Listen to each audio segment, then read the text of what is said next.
believe that The Spy Who Dumped Me came out just mere days after National Girlfriend's Day, which, by the way, had trended on Twitter, and they didn't aggressively capitalize on that amazing PR opportunity for the movie. Maybe the movie even should have opened on Wednesday, because what I like most about this movie is the amazing friendship between Mila Kunis and Kate McKinnon's characters. I mean, so often in movies, there's the glamorous female lead and her lesser best friend, right? Or two women who are evenly matched, but seem less like friends and more like they're really competing to be the star of said movie. So it was so refreshing to have newbie writer-director Susanna Fogel, along with comedy TV co-writer David Iserson, who did the script with her, to create a female duo who are equals that complement each other. I mean, they're not only having fun together,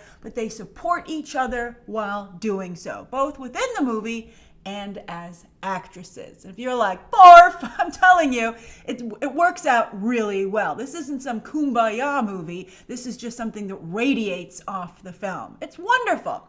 Also, on the flip side, there's a funny running gag about a female friend who is not supportive in the passive-aggressive way that women know so well.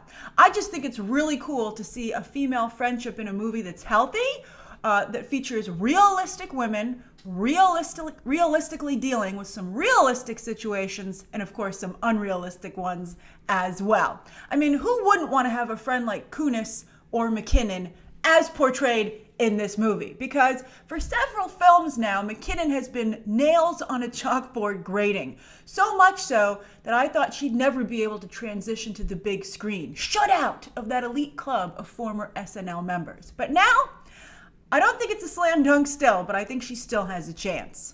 And then Kunis continues to shine. She's really found her niche in frank female comedies that pull back the pink silk curtain to show how women often think, feel, and act. I also like that the movie had them go up against a female assassin, played by a very game Ivana Sakhno, driving, by the way, an absolutely gorgeous, I believe it was mirrored, sports car. I could have used a little more of the sports car, to be honest with you, but the little that we got to see, it was gorgeous.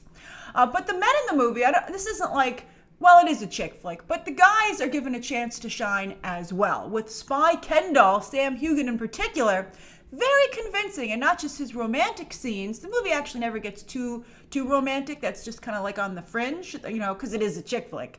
But his action scenes, he handles his action scenes really well. In fact, the entire film's action sequences are surprisingly good for a B picture. And yeah, this is a B picture, but there's nothing wrong with being a B picture. B movies can be a lot of fun.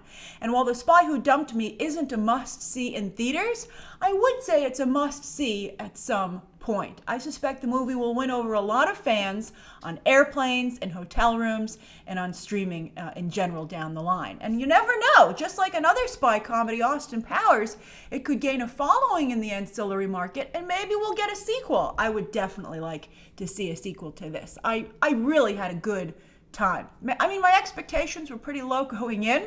I'm sure that helped, but I think the movie is genuinely good. And I would like to add that I really loved seeing a movie where women could be, speaking of genuinely funny, while still looking great and not making fools of themselves. So often women are put in this situation and are the fool, or they turn everything on its head.